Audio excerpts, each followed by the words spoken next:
নমস্কার। শিলিগুড়ির কাঞ্চনজঙ্ঘা স্টেডিয়াম থেকে আমি গৌতম ভট্টাচার্য আপনাদের সঙ্গে রয়েছেন, মানে আমার সঙ্গেও রয়েছেন ভাস্কর গাঙ্গুলি এবং বিকাশ পাজি। আর আজকে একটা বিশাল বড় ম্যাচ, কারণ আজকে শুধু বেঙ্গল সুপার লিগের বেঙ্গল সকার লিগের শুধু দুটো টিমের মধ্যে লড়াই নয়, এটা উত্তর বনাম দক্ষিণ লড়াই। অর্থাৎ আমরা এই পুরো পশ্চিমবঙ্গের মানচিত্রে যদি দেখি, দুটো দল খেলছে। একটা দল এসছে সুন্দরবন থেকে, আরেকটা দল যাদের খাস তালুক হচ্ছে উত্তরবঙ্গে। এই দুটো টিমের মধ্যে আজকে লড়াবেন। স্পেশালি মনে রাখবেন, সুন্দরবন কিন্তু এখন টেবিল টপ করছে। মেধা হোসেনের এই টিম, তারা 5 ম্যাচে এখন অবধি 13 পয়েন্ট পেয়েছে এবং তাদের স্ট্রাইকিং এবিলিটি এখন অবধি দেখা যাচ্ছে সবচেয়ে ভালো। আর তারা গোল করেছে 8টা, গোল খেয়েছে 3টে, মানে ডেফিসিট আছে 5 গোলের। ওদিকে নর্থ বেঙ্গল ইউনাইটেড এফসি, তারা 5 ম্যাচে 7 পয়েন্ট পেয়েছে। এই টিমের coach Biswajit Bhattacharya, assistant coach Sule Musa. তারা কিন্তু গোল করেছে 6টা, গোল খেয়েছে 6টা। অর্থাৎ তাদের এই মাঝখানে কোনো ডিফারেন্স নেই, যে কটা গোল করেছে সেই কটা গোল খেয়েছে, তাই তারা এখনও পয়েন্ট তালিকায় ডাবল ফিগারে যেতে পারেনি। আমি ভাস্কর গাঙ্গুলিকে জিজ্ঞেস করতে চাই যে বিশ্বজিৎ ভট্টাচার্য কিন্তু এত বড় কোচ, অনেক সাফল্য পেয়েছেন জাতীয় স্তরে, কেন তার ডিফেন্সের ফাঁক ফোকর ঠিকঠাক হচ্ছে না? এটা নিয়ে বিশ্বজিৎ ভট্টাচার্যকে ভাবতে হবে। এবং অবশ্যই সুলে মুসা আছে অ্যাসিস্ট্যান্ট কোচ, নিজে ডিফেন্ডার খেলতেন। এটাকে চিন্তা ভাবনা আনতেই হবে, কেন গোল খাচ্ছে। এবং ডিফেন্সকে যদি শক্ত না করতে পারে, তাহলে লাস্ট ফোরে যাওয়া খুব মুশকিল হয়ে যাবে। এবং আমরা আগের দিন দেখলাম যে নর্থ বেঙ্গল নিজের মাঠে 1-2 হেরে গেল, ওটা খুব ভাইটাল। অতএব আজকের ম্যাচে যদি হেরে যায় নর্থ বেঙ্গল, খুব সমস্যায় পড়ে যাবে। শুধু যে করে প্রথমে সিদ্ধান্ত নিতে হবে যে গোল খাওয়া চলবে না। এটা মাথার মধ্যে ঢুকে থাকবে। এবং অ্যাটাকিং ফোর্সে যা আছে গোল করে দেবে। ডেভিড ছিল ভালো গোলের জন্য যায়। তারপরে অমিত আছে right back, midfielder, good midfielder, নামটাকে অ্যাময় ভালো বল সাপ্লাই করে, ভালো খেলে। ডিফেন্সে দুটো স্টপারের মধ্যে একটা গ্যাপ থেকে যাচ্ছে। এটা বিশ্বজিৎ ভট্টাচার্য অভিজ্ঞ কোচ, বড় প্লেয়ার ছিলেন, অভিজ্ঞ কোচ, সুলে মুসা ডিফেন্ডার, তাকে এটা ভাবতে হবে কেন গোল খাচ্ছি। এটাকে যে গোল না হয় তার জন্য ওদেরকে চিন্তাভাবনা করতে হবে।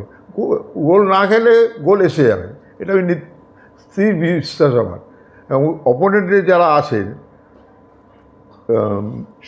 সুন্দরবন টিমটা নর্থ ভার্সেস সাউথে খেলা, এটা সম্মানের খেলা ওদের কাছে, নর্থের কাছে। সেই সম্মানের খেলাটায় যাতে কোনো রকম না হারতে হয়, সেটা মাথায় একটা প্রথম, তারপরে গোলের জন্য যাবে, এটা আমার বিশ্বাস। বিকাশ পাজির কাছে আসি। বুলুহাটি থেকে উঠে আসা বিকাশ পাজি মিডফিল্ডে খেলেই চমকে দিয়েছিলেন গোটা ভারতবর্ষকে। কোনো ছোট মিনিয়েচার বিকাশ পাজির খোঁজও কি এখন অবধি বেঙ্গল সুপার লিগে পাওয়া যাচ্ছে? এই ব্যাপারটা দেখুন, নিজের ব্যাপার তো আমি খুব একটা করি না। খেলার লাইফে কি খেলেছি না খেলেছি ডাজন্ট ম্যাটার। বাট আজকের ম্যাচটা আমি এভাবে বলতে চাইছি, মিডফিল্ড থেকে উঠে এসে গোল করা, ঝলক সারাক্ষণ, এরকম কোনো প্রতিভা কি এখন পাওয়া যাচ্ছে?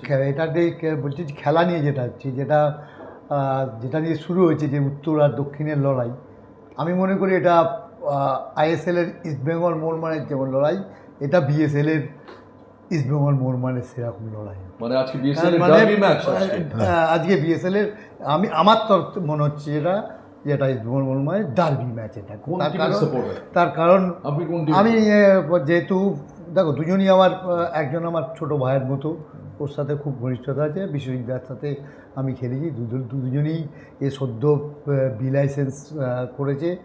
আর বিশুদা মানে সিনিয়র প্লেয়ার, ও অনেক দিক মেহতাবের থেকেও অনেক এক্সপিরিয়েন্স বেশি। বাট মেহতাব ফুটবল কেরিয়ারটা মেহতাবের দেখেছি, মেহতাব একটু হয়তো সেরকম স্কিলফুল প্লেয়ার ছিল না, কিন্তু প্রচণ্ড লড়াই করতো। সেই লড়াইটা ওর টিমটার মধ্যে ও কোচ হয়েছে, তো সেই লড়াই করে। আর ওর টিমটা আছে, ওর টিমটা মানে সিনিয়র জুনিয়র মিলিয়ে ব্যালেন্সড একটা টিম আছে। জুনিয়র প্লেয়ার সিনিয়র প্লেয়ার যেমন রফিক আছে, কোনো সময় হয়তো ম্যাচ আটকে গেল লাস্ট 15 মিনিটস, ওর এক্সপিরিয়েন্সটা কাজে লাগাতে পারবে এবং ওর যে ফুটবল লাইফের যে লড়াই করার মানসিকতা, কোচিংয়েও সেই প্লেয়ারদের এটা ইন্সপায়ার করতে পারবে আর কি। বিশেষত এক্সপিরিয়েন্স কোচ আছে, বিশেষত অনেক দিন ধরে কোচ করছে, তাই জন্য বলছি যে এই ম্যাচটা আমি ইস্টবেঙ্গল মোহনবাগানের যেরকম ডার্বি হয় এই ম্যাচটাও ধরছি যে আইএসএলের আমার মনে হয় বিএসএলের লিগ ম্যাচের আমার মনে হয় one of the best match আজকে হবে। বিএসএল এর বেস্ট ম্যাচ আজকে হবে পূর্বাভাস করছেন দুজন বিশেষজ্ঞরা। বিকাশ পাজি তো বলছেন আজকে ডার্বি ম্যাচ। ভাস্কর গঙ্গোপাধ্যায় কি মনে করেন এই ম্যাচটা ট্যাকটিক্যালি কি নীতি দুটো টিমের? সুন্দরবনের আজকে কি ট্যাকটিক্যাল নীতি হওয়া উচিত? সুন্দরবন তো টপে রয়েছে, শুধু ওদের টেনশনটা অনেক কম। অ্যাওয়েতে সেফ খেললেই হবে। এতে একটা পয়েন্ট পেলেই যথেষ্ট আমার, সেইভাবে ওরা খেলবে। আর বিশ্বজিৎ ভট্টাচার্যের কাছে নিজের সম্মান, টিমের সম্মানের জন্য ম্যাচটা যে কোনো জিততে হবে, নিরাপত্তার জন্য জিততে হবে। এবং আমি চাইব যে নর্থ বেঙ্গল এই ম্যাচটা যেন না হারে, অ্যাটলিস্ট যেন ড্র করে, তাহলে বিএসএল যে আকর্ষণ সেটা অনেকাংশে বৃদ্ধি পেয়ে যাবে। ঠিক তাই, গতকালও এই দুজন এক্সপার্ট ছিলেন আমার সঙ্গে আর বলছিলেন যে মেদিনীপুর এফসি যেন অন্তত জেতে বা ড্র করে, কারণ ওরা বারবার করে মনে করছেন যদি 3টে বা 4টে টিমের মধ্যে লড়াই সীমাবদ্ধ হয়ে যায় তাহলে গোটা টুর্নামেন্টের আকর্ষণ কমে যাবে, তাহলে কোনো আনপ্রেডিক্টেবিলিটি ফ্যাক্টর থাকবে না। কিন্তু মনে রাখবেন আইপিএলে কীরকম হয় দেখেছেন তো, হয়েছে তো সবাই 5টা ম্যাচ খেলবে এক একটা টিম, অনেক বেশি ম্যাচ, এখনও অনেক ম্যাচ সামনে পড়ে আছে। কাজে কে বলতে পারে যে এই টুর্নামেন্টে আমরা যে পয়েন্ট তালিকা দেখছি সেই প্যাটার্নেই বাকি পয়েন্ট তালিকা বাকি টুর্নামেন্টে চলবে কিনা। শিলিগুড়ির দর্শকদের বলি বা শিলিগুড়ি উত্তরাঞ্চলে তাদের যারা আপনারা টেলিভিশনে দেখবেন না বা টেলিভিশনের মনে করছেন দেখছেন না, তাদের রিকোয়েস্ট করব মাঠে যান। কাঞ্চনজঙ্ঘা স্টেডিয়ামে আজকের ম্যাচে কিন্তু একটা গরমাগরম ম্যাচ হবে, এটুকু বলতে পারি যে আপনারা বিনোদন থেকে বঞ্চিত হবেন না, মাঠে যান। আজকে দুজনেই বলেছেন যে আজকে ডার্বি ম্যাচ, বড় ম্যাচ, উত্তর বনাম দক্ষিণ। সময় নষ্ট করবেন না, টেলিভিশন সেটের সামনে বসে থাকুন, দেখতে থাকুন জি বাংলা সোনার এবং জি5। আজকের মতো বিদায় নিচ্ছি, আবার আসবো ম্যাচের আগে, ম্যাচের মাঝখানে এবং শেষে।